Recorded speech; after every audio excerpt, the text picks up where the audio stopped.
আসসালামু আলাইকুম সুপ্রিয় শিক্ষার্থীরা, আমরা আজকের ক্লাসে হচ্ছে ভিনের ডিসপ্লেসমেন্ট ল বা উইন্স ল, ডব্লিউ দিয়ে হচ্ছে ইংরেজিতে বানান উইন্স ল বা বাংলায় ভিন বলে বা কেউ কেউ ভিএনও বলে। ভিনের সরণ সূত্রটি লেখো ও প্রতিপাদন করো বলতে পারে, অথবা শুধু বলতে পারে ভিনের সরণ সূত্রটি প্রতিপাদন করো, ভিনের প্রথম সূত্রটি প্রতিপাদন করো, জিনিস সেম, ঠিক আছে, একই জিনিসের প্রমাণ।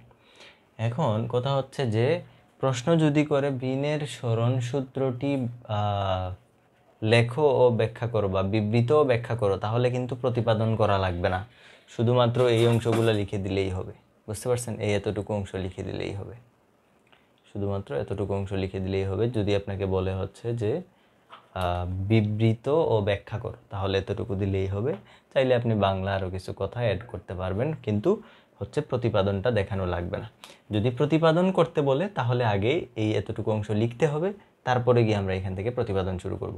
এখন এইটা আমরা আগের প্রশ্নে দেখে আসছি যে বিনের সরণ সূত্র বা বিনের প্রথম সূত্রের বেসিকটা আমরা আগের লেকচারে দেখে আসছিলাম। তো আপনারা হচ্ছে ওইটা দেখে তারপরে এখানে আসবেন, হ্যাঁ, তাহলে ক্লিয়ারলি বুঝতে পারবেন যে বিনের সরণ সূত্রটা আসলে কি বলতে চাচ্ছে। আমি তারপরেও ছোট করে একটু বলে রাখি যে আমাদের কাছে মনে করেন যে এটা হচ্ছে আমাদের একটা ব্ল্যাক বডি বা কৃষ্ণ বস্তু, ব্ল্যাক বডি বা কৃষ্ণ বস্তু। এই কৃষ্ণ বস্তুটা তাপীয় সাম্যাবস্থায় আছে, মানে তার টেম্পারেচার ফিক্সড হয়ে আছে। তার টেম্পারেচার হচ্ছে কত? টি। পুরা বস্তুটা, পুরা কৃষ্ণ বস্তুর টেম্পারেচার হচ্ছে কত? টি। এবং তাকে হচ্ছে অল্প অল্প করে, অল্প অল্প না, হিট দেওয়া হচ্ছে। তার টেম্পারেচার ফিক্সড হয়ে আছে টি, সেটাকে কি করা হচ্ছে? হিট দেওয়া হচ্ছে। তো হিট যদি দেওয়া হয় বার্নারের সাহায্যে বা ল্যাম্পের সাহায্যে, বাতির সাহায্যে হিট দেওয়া হচ্ছে, ফলে এই বস্তুটা এখন কি করতেছে? চারিদিকে সে হচ্ছে হিট রেডিয়েট করতেছে বা রেডিয়েশন ছাড়তেছে, রেডিয়েশন বা বিকিরণ ছাড়তেছে। এখন এই যে বিকিরণগুলো ছাড়তেছে, এই বিকিরণগুলো কি? ইলেকট্রোম্যাগনেটিক ওয়েভ, ঠিক আছে? বিকিরণগুলো কি? ইলেকট্রোম্যাগনেটিক ওয়েভ বা তড়িৎচুম্বক তরঙ্গ। এখন বিভিন্ন দিকে, সে সব দিকেই ছাড়তেছে, বিভিন্ন দিকে তার ইচ্ছা মতো র্যান্ডম ডিরেকশনে এই ইলেকট্রোম্যাগনেটিক ওয়েভ যাচ্ছে। এবং কাহিনী হইল এই ইলেকট্রোম্যাগনেটিক ওয়েভের হচ্ছে যে, মানে সে তো হচ্ছে ফিক্স একটা শক্তির তরঙ্গ ছাড়তেছে না। এখানে যদি ধরি যে 3 জুলের হচ্ছে মনে করেন ইলেকট্রোম্যাগনেটিক ওয়েভ ছাড়লো, এখানে 5 জুলের ছাড়তেছে, এখানে 10 জুলের, এখানে 12 জুলের, এখানে আবার 3 জুলের, এখানে আবার 3 জুলের, অর্থাৎ ফিক্সড কোনো এনার্জি সে বিকিরণ করতেছে না, ফিক্স এনার্জির ফোটন রেডিয়েট করতেছে না। এক একটা ফোটনের এনার্জি এক এক রকম, অর্থাৎ এক একটার ল্যামডা এক এক রকম, এক একটার ল্যামডা কি? এক এক রকম। কিন্তু এই সবগুলা ল্যামডা মানে এক এক ল্যামডার জন্য এক এক অ্যামাউন্টের এনার্জি ছাড়তেছে, বা ইন্টেন্সিটি যেটাকে বলি আমরা। ইন্টেন্সিটি বলতে কি বোঝায়? যে পার ইউনিট, মানে 1 মিটার স্কোয়ারের যদি আমি একটা ক্ষেত্রফল চিন্তা করি, এই জায়গায় এই 1 মিটার স্কোয়ার ক্ষেত্রফলের ভিতর দিয়ে প্রতি সেকেন্ডে কি পরিমাণ শক্তি বের হয়ে যায়, সেটাকে বলা হয়, এইটাকে আমরা বলতে পারি হচ্ছে এনার্জি ডেন্সিটি, মানে অথবা আমরা বলতে পারি হচ্ছে এমিটেন্সও বলা হয় এটাকে, যে কি পরিমাণ এমিট করতেছে, মানে ছেড়ে দিচ্ছে। মেইন কথা হইলো প্রতি সেকেন্ডে প্রতি মিটার স্কোয়ার ক্ষেত্রফলের ভিতর দিয়ে কি পরিমাণ শক্তি বের হয়ে যাচ্ছে, ঠিক আছে? তো এইটাকে যদি আমরা গ্রাফে প্লট করি, গ্রাফে প্লট করলে দেখা যায় যে আমরা, এই যে দেখেন, ম্যাক্সিমাম তরঙ্গ দৈর্ঘ্যের, অর্থাৎ আমি যদি এক্সাম্পল দিয়ে বোঝাই, যে এখানে মনে করেন যে এই যে আলোটা, এটার তরঙ্গ দৈর্ঘ্য মনে করেন যে 10 অ্যাংস্ট্রম। এখানে এই দিক থেকে যে আলো আসতেছে, আলো বলতে ইলেকট্রোম্যাগনেটিক ওয়েভ, এটাও 10 অ্যাংস্ট্রম, এটাও 10 অ্যাংস্ট্রম, বাকি একটা হচ্ছে 11, এখানে হচ্ছে আরেকটা আছে 11, এটা 12, এটা 13। তাহলে ম্যাক্সিমাম তরঙ্গ দৈর্ঘ্য কোনটার আছে দেখেন তো? ম্যাক্সিমাম তরঙ্গ দৈর্ঘ্য কোনটার আছে? 10 অ্যাম্পিয়ারের না, সরি 10 অ্যাংস্ট্রমের না? ম্যাক্সিমাম সর্বোচ্চ সংখ্যক 10 কয়টা আছে? 3টা আছে। আর কোনোটা কি 3টা আছে? 3টা নাই। তাহলে maximum electromagnetic wave correspond to maximum আছে কয়টা? 3টা আছে, যেগুলা কার সাথে করেসপন্ড করতেছে? 10 অ্যাংস্ট্রমের সাথে। 10 অ্যাংস্ট্রম তরঙ্গ দৈর্ঘ্যের হচ্ছে ম্যাক্সিমামটা, যখন টেম্পারেচার হচ্ছে এটার T1, যখন এটার টেম্পারেচার ছিল কত? T1। টেম্পারেচার যখন T1। এখন যখন এটা টেম্পারেচার T1 থেকে মনে করেন যে বাড়াইয়া T2 করা হইলো, তার মানে কি টেম্পারেচার এখন বাড়ানো হয়েছে। তাইলে যখন টেম্পারেচার বাড়ানো হয়েছে, টেম্পারেচার কি করা হয়েছে, বাড়ানো হয়েছে, দেখা যাচ্ছে কিনা, হ্যাঁ, যখন টেম্পারেচার বাড়ানো হয়েছে অর্থাৎ এটাকে আরও গরম করা হয়েছে, হ্যাঁ, এটাকে আরও গরম করা হইলো, এটা টেম্পারেচার আরও বাড়ানো হয়েছে, মনে করেন আগে ছিল 1000 কেলভিন, এখন হয়েছে 2000 কেলভিন। তো এটাকে যখন আরও বাড়ানো হইলো তখন দেখা যায় যে সে ম্যাক্সিমাম তরঙ্গ দৈর্ঘ্য আগে যেটা ছাড়তো, আগে যেটা 10 অ্যাংস্ট্রমে সে হচ্ছে 3টা ইলেকট্রোম্যাগনেটিক ওয়েভ ছাড়তো, এখন সে 10 অ্যাংস্ট্রমে না, বরং হচ্ছে 8 অ্যাংস্ট্রমে ম্যাক্সিমাম ইলেকট্রোম্যাগনেটিক ওয়েভ ছাড়তেছে। তার মানে কি হইল কাহিনী, তাপমাত্রাকে যখন আমরা বাড়াইলাম তখন ম্যাক্সিমাম এনার্জির যে ফোটন তার তরঙ্গদৈর্ঘ্য কি হয়ে গেছে, কমে গেছে, তরঙ্গদৈর্ঘ্য কমে গেছে। তার মানে টেম্পারেচার বাড়ানোর সাথে সাথে ম্যাক্সিমাম এনার্জির করেসপন্ডিং তরঙ্গদৈর্ঘ্য কি হয়, কমে যায়, একটা বাড়লে আর একটা কমে। ম্যাক্সিমাম এনার্জির করেসপন্ডিং যে ল্যামডা, সেটাকে আমরা ল্যামডা ম্যাক্স বলতেছি, তার সাথে টি এর সম্পর্ক ব্যস্তানুপাতিক। এটাই হচ্ছে আমাদের এই ভিনের সরণ সূত্র। বুঝতে পারছেন? বুঝতে পারলে ভালো, না বুঝতে পারলেও খুব একটা সমস্যা নাই। যারা ফিজিক্স ডিপার্টমেন্টে আছেন তাদের বোঝা জরুরি, না বুঝলে কি করার, মুখস্থ করবেন। আমি চেষ্টা করছি বোঝানোর। ম্যাক্সিমাম সে হচ্ছে তার টেম্পারেচার যখন ছিল T1 তখন সে 10 অ্যাংস্ট্রম তরঙ্গদৈর্ঘ্যের আলো বেশি বেশি ছাড়তো। এখন যখন তার টেম্পারেচার T1 থেকে চেঞ্জ করে বাড়ায় দেওয়া হয়েছে তখন সে আর 10 অ্যাংস্ট্রমের আলো বেশি বেশি ছাড়তেছে না, সে হচ্ছে এখন 8 অ্যাংস্ট্রমের আলো বেশি বেশি ছাড়তেছে। এটা টেম্পারেচার যখন আরও বাড়ায় মনে করেন যে 3000 কেলভিন করা হইলো, তখন সে আর 8 অ্যাংস্ট্রমের আলো বেশি বেশি ছাড়ে না, সে হচ্ছে এখন 5 অ্যাংস্ট্রমের আলো বেশি বেশি ছাড়ে। তার মানে টেম্পারেচার বাড়ানোর সাথে সাথে তরঙ্গদৈর্ঘ্য কী হইতে থাকে, কমতে থাকে। এটাই এই ফর্মুলার মধ্যে লেখা আছে, দেখেন। কৃষ্ণবস্তু হতে বিকীর্ণ সর্বাধিক তাপশক্তির জন্য তরঙ্গদৈর্ঘ্য কৃষ্ণবস্তুর পরম তাপমাত্রার ব্যস্তানুপাতিক। পরম তাপমাত্রা মানে কেলভিন স্কেলের তাপমাত্রা। সর্বাধিক তাপশক্তির তরঙ্গদৈর্ঘ্য, সর্বাধিক তাপশক্তির তরঙ্গদৈর্ঘ্য, এই যে সর্বাধিক কি পরিমাণ তাপ সে ছাড়ে, রেডিয়েশন আর কি, তাপশক্তি বলা, হ্যাঁ বলা যায় রেডিয়েশনই। সর্বাধিক তাপশক্তির করেসপন্ডিং যে তরঙ্গদৈর্ঘ্য, সর্বাধিক তাপশক্তির তরঙ্গদৈর্ঘ্য তাপমাত্রার ব্যস্তানুপাতিক।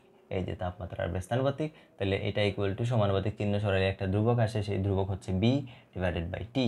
তাহলে এখান থেকে লেখা যায় ল্যামডা এম, এটাকে বি লেখার দরকার নাই, এটাকে জাস্ট ধ্রুবক লিখেন, এটা হচ্ছে জাস্ট ধ্রুবক। এটাকে হচ্ছে স্টিফেন কনস্ট্যান্টও বলা, সরি স্টিফেন না, উইন্স কনস্ট্যান্ট বা ভিন্স কনস্ট্যান্টও বলা যায়, যে টি গুণ করে দিলাম, এটা বাম পাশে গিয়ে গুণ হয়ে গেল, ধ্রুবক। এটার মান হচ্ছে এই যে ভ্যালুটা, এটা মুখস্থ রাখবেন, 2.898 × 10⁻³ ইউনিট কী হবে, একক কী হবে, যখন ল্যামডা তরঙ্গ দৈর্ঘ্য সেটার একক হচ্ছে মিটার, টেম্পারেচার কেলভিন, তাহলে মিটার কেলভিন। এতটুকু শেষ। ওকে, এখন আমরা আসি যে সেকেন্ড অংশ, প্রতিপাদন। এখন এই প্রশ্নগুলা, এইটা তারপরে হচ্ছে স্টিফেন বোলসম্যানের যে ফর্মুলা, এগুলা বিভিন্নভাবে প্রমাণ করা যায়।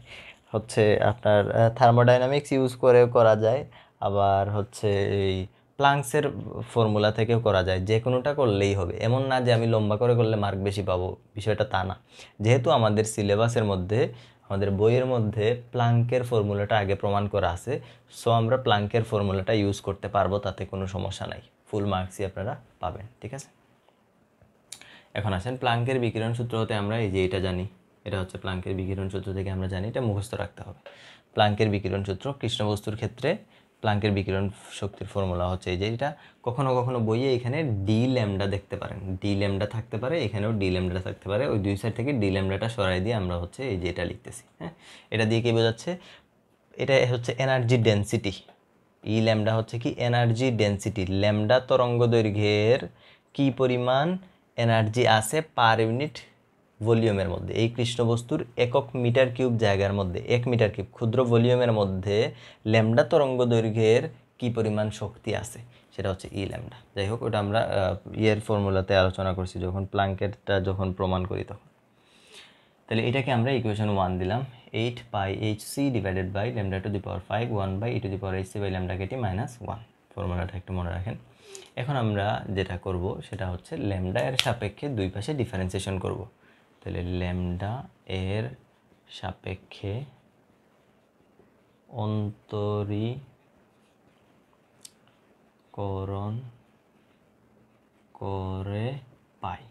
কি অন্তরীকরণ করব, divided by D lambda equal to, অন্তরীকরণ যদি আমরা করি, এই পাশে দেখেন কনস্ট্যান্ট কী কী আছে তাদেরকে বাইরে বের করি। 8πhc এগুলো হচ্ছে কনস্ট্যান্ট, 8πhc এগুলো হচ্ছে কনস্ট্যান্ট, বাকি থাকে ডি ল্যামডা, ভিতরে কী কী থাকে সেগুলো আমরা লিখে ফেলি, 1/λ⁵, আর কি আছে e⁻, এটা নিচে না, তাহলে 1/e⁻hc/λkt -1। বোঝা গেল? কী করছি আমরা, উভয় পক্ষে ল্যামডার রেসপেক্টে ডিফারেন্সিয়েশন করছি, আর কিছু না। উভয় পক্ষে ল্যামডার রেসপেক্টে ডিফারেন্সিয়েট। এখন আমরা বলছি না এখানে এই যে সর্বাধিক তাপ শক্তি, সর্বাধিক শক্তি বলছি না, সর্বাধিক এনার্জি, সর্বাধিক এনার্জি, সর্বাধিক ফাংশনের ভ্যালু যখন সর্বোচ্চ হয় অথবা সর্বনিম্ন হয়, তখন সর্বোচ্চ ফাংশনের ভ্যালুর ক্ষেত্রে ডিফারেন্সিয়েশনের ভ্যালু 0 হয়। যেমন আমি যদি বলি যে dy/dx, y যখন সর্বোচ্চ, y যখন ম্যাক্সিমাম, তখন dy/dx = 0 হবে। তো আমি এই প্রমাণটা করতে চাচ্ছি হচ্ছে সর্বাধিক শক্তির জন্য, তার মানে হচ্ছে de/dλ = কী হবে, 0 হবে। de/dλ = 0 হবে। যেই ভ্যালুর জন্য মানটা 0 হয় সেটাকেই বলি আমরা ম্যাক্সিমাম মান, এক্সের ম্যাক্সিমাম মান। তো আমাদের এখানে তো এক্স নাই, আমাদের এখানে কি আছে, ল্যামডা আছে। তো এটার জন্য আমরা কি করব দেখেন, যখন ল্যামডা = ল্যামডা ম্যাক্স, তখন কি হবে, এই ডিফারেন্সিয়েশনের যে ভ্যালুটা সেটা অবশ্যই এই যে ল্যামডা ম্যাক্স কত হয়ে যাবে, 0 হয়ে যাবে, কত হবে, 0 হবে। তাহলে আমরা কি করতে পারি, এই মানটা আবার এখানে বসাবো, তাহলে বাম সাইডের ভ্যালু কত হয়ে যাবে, 0, ডানে এই টার্মটা থাকবে। বুঝতে পারছেন? বাম সাইডের ভ্যালু কত হয়ে যাবে, 0 হয়ে যাবে। আচ্ছা, এখান থেকে হচ্ছে আমরা উপরের অংশটা মুছতেছি এখন। হ্যাঁ,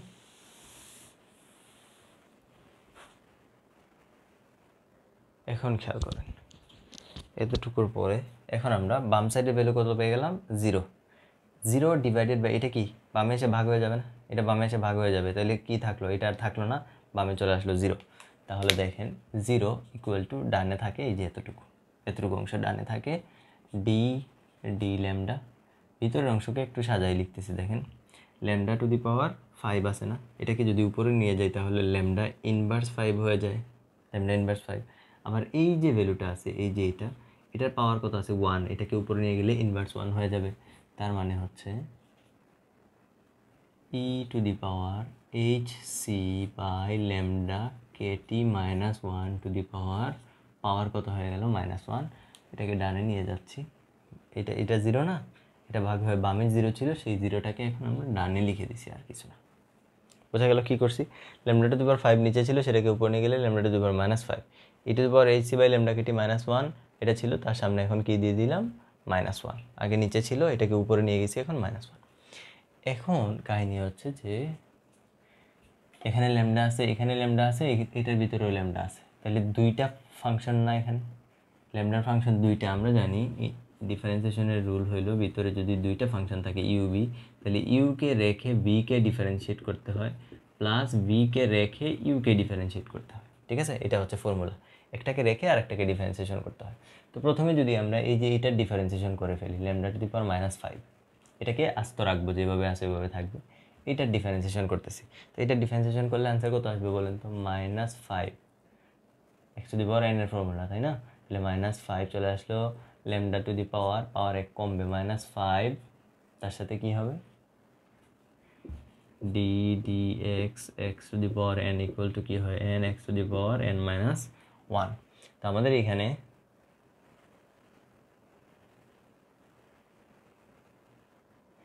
এটা ছিল কত, x⁻⁻5, এই যে -5 চলে আসলো সামনে, তার সাথে আছে ল্যামডা, এটার পাওয়ার আরও 1 কমবে, -1 করলে, -5 -1 করলে কত হবে, -6। এটা হচ্ছে, এটা ডিফারেন্সিয়েশন করলাম, এটাকে আস্ত রাখবো, তো এটাকে আস্ত রেখে দিই, hc/λkt -1 ফর্মুলার প্লাস, এই যে ফর্মুলার প্লাস। এখন λ⁻5কে আস্ত রাখবো, রেখে এটাকে ডিফারেন্সিয়েশন করবো। এখন চিন্তা করেন x⁻⁻1 এর ডিফারেন্সিয়েশন কী হবে, এই পুরোটাকে এখন মনে মনে কি চিন্তা করবো, এক্স চিন্তা করবো। তাহলে D D X of X to the power -1। Differentiation কী হবে বলেন, মাথার পাওয়ার যেটা আছে সেটা আসবে সামনে এবং এক্সের পাওয়ার 1 কমবে, তাহলে -1 করলে কত হবে, -x−2, তাই তো, -x−2। তাহলে খেয়াল করেন এই যে প্লাস আছে আর এইটার ডিফারেন্সিয়েশন করার কারণে একটা মাইনাস আসছে, তাহলে এই যে লিখতেছি দেখেন মাইনাস, এই পুরোটার পাওয়ার হয়ে যাবে 2। আচ্ছা এখানে আবার প্লাসে মাইনাসে কী হয়ে যাবে, সামনে মাইনাস চলে আসছে, এই যে সামনে মাইনাস, ই টু দি পাওয়ার এখানে লিখতেছি দেখেন hc/λkt -1, এটার মাথায় কত চলে আসছো, পাওয়ার -2। এখন এখানেই কিন্তু এই কাজ শেষ না, এই জায়গায় আমরা ধরে নিয়েছিলাম যে ল্যামডা আছে, তাই না, ল্যামডার রেসপেক্টে যেহেতু ডিফারেন্সিয়েশন হচ্ছে, তাহলে আমরা কি ধরে নিয়েছিলাম যে এখানে ল্যামডা আছে, ল্যামডার জায়গায় ল্যামডা না থাকলে এটাকে আবার চেইন রুল করতে হয়, তাহলে এই যে ভিতরের অংশকে আবার ডিফারেন্সিয়েশন করতে হবে, তাহলে এই যে এতটুকু অংশের ডিফারেন্সিয়েশন, অর্থাৎ এখন আমি আবার ল্যামডার সাপেক্ষে ভিতরে যে আছে hc/λkt -1 এতটুকুকে ডিফারেন্সিয়েট করব। এখন চিন্তা করেন 1-এর ডিফারেন্সিয়েশন 0, এটাকে কিছু করা লাগবে না, ল্যামডার সাপেক্ষে ই টু দি পাওয়ার এই অংশে ডিফারেন্সিয়েশন, তাহলে ই টু দি পাওয়ার এই বিষয়টাকে আমি এখন মনে মনে চিন্তা করতেছি এক্স, তাহলে ই টু দি পাওয়ার এক্সের ডিফারেন্সিয়েশন ই টু দি পাওয়ার এক্সই হয়, যা আছে তাই থাকে। তাহলে এই যে লিখলাম দেখেন, যা আছে তাই লিখলাম, হয়েছে, যা আছে তা লেখা হয়েছে না, এটা তো আর থাকতেছে না, যা আছে তা লিখলাম। এখন এখানে কি আসলেই ল্যামডা ছিল, এটাকে তো আমি ই টু দি পাওয়ার ল্যামডা ধরে নিয়েছি বা ই টু দি পাওয়ার এক্স ধরছি, এক্সের জায়গায় এক্স যদি না থাকে তাহলে আবার ডিফারেন্সিয়েশন করতে হবে। এখানে কি ই টু দি পাওয়ার ল্যামডা ছিল না, এই পুরো জিনিসকে আবার ডিফারেন্সিয়েশন করতে হবে, অর্থাৎ ডি ডি ল্যামডা আর ই এর মাথায় যেটাকে আমি ল্যামডা ধরে নিয়েছিলাম সেটাকে আবার ডিফারেন্সিয়েট করতে হবে। এখানে এটাকে যদি ডিফারেন্সিয়েট করি তাহলে দেখেন hc/kt এগুলো কি কনস্ট্যান্ট, এগুলো বাইরে চলে আসবে, তাহলে এই যে hc/kt চলে আসলো বাইরে, ভিতরে কি থাকে 1/λ, 1/λ বা ল্যামডা ইনভার্স 1, ল্যামডা ইনভার্স 1-এর ডিফারেন্সিয়েশন কী হবে, যে এক্স ইনভার্স 1-এর ডিফারেন্সিয়েশন হয় -x², তাহলে এটার অ্যান্সার হবে কত, -λ²। বোঝা গেছে কিনা? আর ডান পাশে কি হয়ে গেল, 0 হয়ে গেছে। এতটুকু কি ক্লিয়ার হয়েছে সবার কাছে, এতটুকু ক্লিয়ার হয়েছে কিনা? ওকে, এখন আসে আমরা একটু কাবজাব করি, কি কাবজাব করা যায় দেখেন, এপাশে কি আছে, মাইনাস এই পুরা জিনিস আছে, তাই না, মাইনাস এই পুরা জিনিস আছে, ডানে কত আছে, 0, তাহলে দুই সাইড থেকে আমরা কাটাকাটি করতে পারবো, তাই তো, 0কে কোনো কিছু দিয়ে ভাগ করলে কিছু হয় না। এই যে এত টু দি পাওয়ার -1, এটা দিয়ে দুইটাকেই ভাগ করে দিচ্ছি, ভাগ করে দিলে কি থাকবে খেয়াল করে, এখানে তো আর কিছু থাকবে না, -5λ টু দি পাওয়ার -6 থাকলো, আর এটাকে এটা দিয়ে ভাগ করে দিচ্ছি, তাহলে এটা উঠে গেছে, এখানে 1 আছে, ফর্মুলার -λ টু দি পাওয়ার -5, আর এখানে আছে λ টু দি পাওয়ার -2, টোটাল কত হইলো 5 আর 2 কত হবে 7, মাইনাসে মাইনাসে প্লাস, এই যে দিলাম মাইনাসে মাইনাসে প্লাস, 5 আর 2 কত হইলো 7, λ টু দি পাওয়ার -7, এটা দিয়ে ভাগ করছিলাম, তাহলে এখানকার একটা কাটা চলে গেছে আর একটা বাকি আছে, তাহলে এখন লিখি ই টু দি পাওয়ার hc/λkt -1, এখানে পাওয়ার বাকি আছে কয়টা, একটা, এখান থেকে একটা থাকলো, আর বাকি যা আছে তা লিখলাম hc/kt, আর এই যে ই টু দি পাওয়ার hc/λkt, আর কি কিছু বাকি আছে, আর কিছু নাই। ক্লিয়ার হয়েছে? এতটুকু বোঝা গেছে। এখন দেখেন λ টু দি পাওয়ার -6 আছে, এখানেও λ টু দি পাওয়ার -6 আছে, দুই সাইডে λ ইনভার্স 6 সরাই দিব, λ ইনভার্স 6 দুই সাইড থেকে যদি সরাই দিই তাহলে এখানে -5 থাকে, আর এখানে ইনভার্স 6 সরে গেলে একটা থাকে, শুধু একটা থাকে, 6টা কাটা চলে গেছে, একটা বাকি আছে, তাই তো। আচ্ছা, এটার পাওয়ার কত, -1 না, এটার পাওয়ার -1 মানে কি, এটা নিচে, এই যে নিচে ই টু দি পাওয়ার hc/λkt -1 হয়েছে, -1 ছিল, এটাকে নিচে নিয়ে আসলাম, সাথে কি আছে hc/kt, তার সাথে আছে E to the power hc/λkt equal to কত, 0 হয়েছে, বুঝতেছেন আশা করি। এখন আমরা -5কে যদি ডানে নিয়ে আসি তাহলে +5 হয়ে যাবে, তাই তো, তাহলে -5কে ডানে নিয়ে যাচ্ছি, +5 হয়ে যাবে, আর এখানে যে λ ইনভার্স 1 এটাকে যদি আমরা ভাগ করে দিই তাহলে ল্যামডা হয়ে যাবে, সেই ল্যামডাটা এই যে এখানে দিয়ে দিচ্ছি, তাহলে এইচ সি বাই এই যে ল্যামডা ইনভার্স 1 ছিল সেই ল্যামডাটা এখানে চলে আসছে, তাহলে ল্যামডা কেটি এখানে কি চলে আসছে ল্যামডা কেটি, এটাকে উপরে লিখতেছি। তাহলে দেখেন e to the power h C by lambda kT, যে এটাকে লিখলাম, এটা তো উপরে আছে, এই যে উপরে লিখলাম, তার সাথে এইচ সি আর এই যে ল্যামডাটা নিচে চলে আসলো, তাহলে কি হয়ে যাবে H C by lambda kT, নিচে যা আছে তা e to the power h C by lambda kT minus 1, ঠিক আছে, ইকুয়াল টু -5 ছিল, ডানে গিয়ে +5 হয়ে গেল। বোঝা গেছে কিনা? আচ্ছা, এখন আমরা কিছু জিনিস ধরে নিচ্ছি। ধরি h C by lambda Katie equal to হচ্ছে x. H C by lambda Katie equal to কত ধরে নিচ্ছি আমরা? এক্স। এই মানটাকে যদি ধরে নেই, ধরে এই সমীকরণে বসাই, এটাকে কত দিয়েছিলাম? 3 নাম্বার মনে হয়। তাহলে এক্স এর মান, এটাকে গোল করার দরকার নাই, এক্স এর মান সমীকরণ যদি 3-এ বসাই, তাহলে খেয়াল করেন কি কি থাকে। সমীকরণ 3-এ যদি আমরা মান বসাই, উপরের অংশ মুছতেছি, একটু খেয়াল করে লিখবেন আপনারা।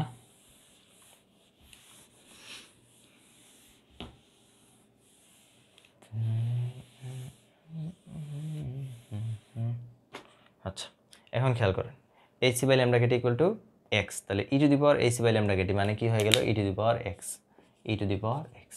H C by lambda kT আরেকটা এক্স, এই এক্সটা এটার সাথে উপরের সাথে গুণ হয়ে আছে, তাই না? এই পুরোটা উপরের সাথে কি গুণ হয়ে আছে, তার মানে এটা আবার এক্স, তাহলে x e to the power x. নিচে কি থাকে? E to the power h C by lambda kT মানে এক্স, অর্থাৎ e to the power x minus 1 equal to, ডানে কি চলে আসলো? ইকুয়াল টু হচ্ছে আমাদের, এটাকে ইকুয়েশন নাম্বার দিলাম আমরা 4। এখন এটাকে আমাদের সলভ করতে হবে। আচ্ছা, এখন খেয়াল করেন এই সমীকরণটা আমাদের সমাধান করতে হবে। তার আগে আমরা যে ধরে নিছিলাম, এটাকে একটা সমীকরণ দিয়ে দিই 4, আর এটাকে সমীকরণ দিলাম 5। এখন আপনি লিখবেন এই যে সমীকরণ 5 এর গ্রাফিক্যাল সলিউশন, মানে সলিউশন হচ্ছে বিভিন্ন নিয়মে একটা ইকুয়েশনকে সলভ করা যায়, নিউমেরিক্যাল সলিউশন বা গ্রাফিক্যাল সলিউশনও বলা যায় এটাকে। নিউমেরিক্যাল সলিউশন মানে হচ্ছে বিভিন্ন এক্স এর মান দিয়ে টেস্ট করা হয় যে কোন মানের জন্য এই সমীকরণটা সত্য হয়, যে মানের জন্য এই সমীকরণটা সত্য হয় সেটাই হচ্ছে আনসার। এখন এই মানকে একটা একটা করে টেস্ট করা মানুষের পক্ষে সম্ভব না, এটা প্রোগ্রামের মাধ্যমে করা হয়, কম্পিউটার দিয়ে করানো হয়, ঠিক আছে?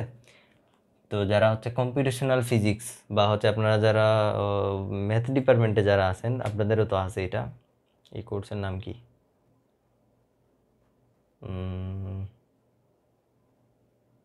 ম্যাথমেটিক্যাল ফিজিক্স, মেবি ম্যাথমেটিক্যাল ফিজিক্সে মনে হয় এটা আছে, সরি আপনাদের মনে হয়, আমি জানি না।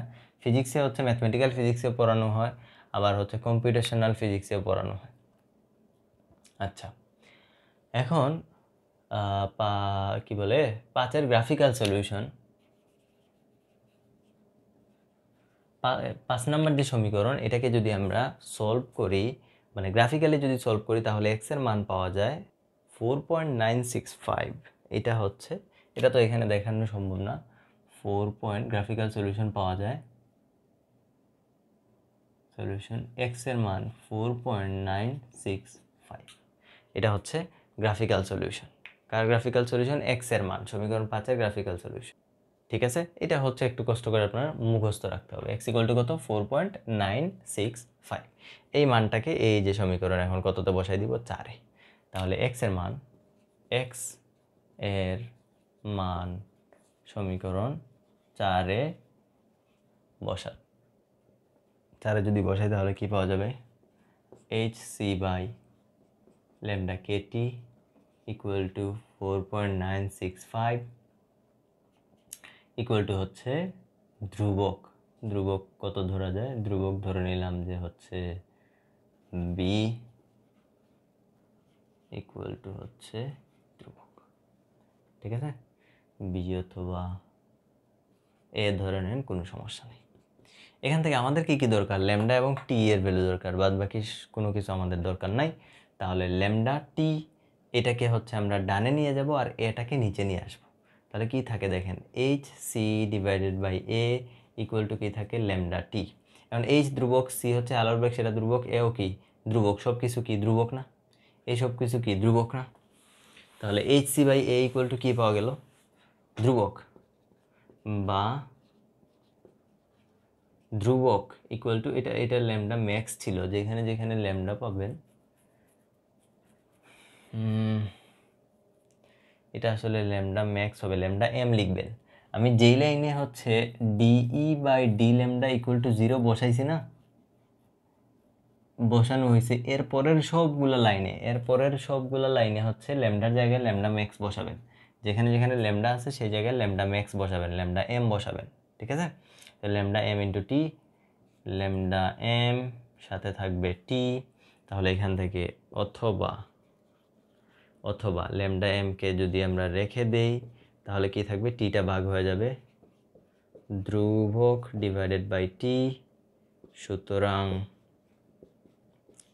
Lambda M is proportional to 1/t, এটি উইনের সরণ সূত্র। ঠিক আছে, আশা করি আপনারা বুঝতে পারছেন এই পুরো প্রমাণটা। ভালো থাকেন, আল্লাহ হাফেজ।